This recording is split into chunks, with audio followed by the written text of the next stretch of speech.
I think too often young people feel all alone in feeling confused or attracted to something or feeling energy around something that they've seen and not sure what to do with that and really thinking, I'm the only one that feels this way.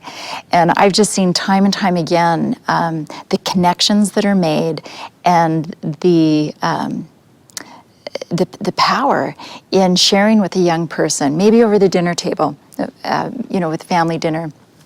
I saw this today, and this is the impact it had on me, and this is how I felt. And I wonder if anyone else in our families had that happen, or perhaps someone else saw the same billboard I did, or saw the same commercial I did.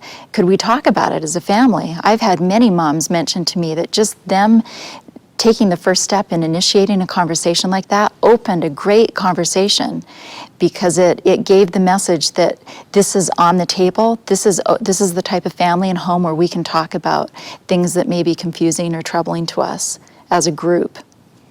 That's great. And one thing worth emphasizing too, as we said a little bit earlier, about the importance of parents and their own journey and their own path of healthy sexuality.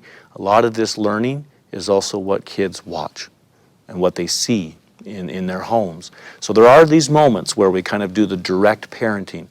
There's a lot of indirect parenting too. And of course there's parts of our marriages that we keep private and we keep appropriately between us as husband and wife.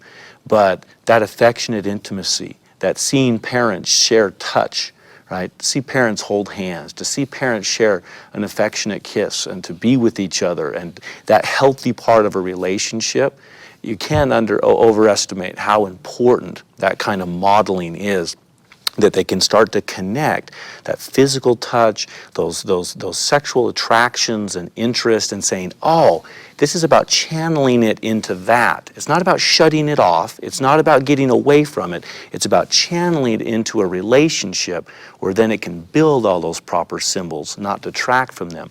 But they're watching those examples and they see that in the relationships that their parents share. So that's something else that parents could look at is, what kind of example do we give them? Do we give them hope and belief in healthy sexuality and emotionally enriching relationships?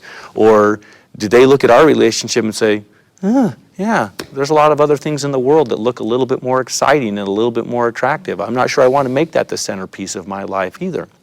And that starts from really little too, as they just kind of come to take it for granted.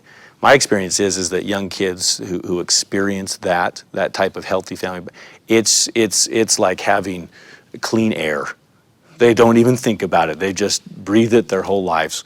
And what a great thing if we could have kids grow up and just take for granted the idea of healthy families and healthy relationships.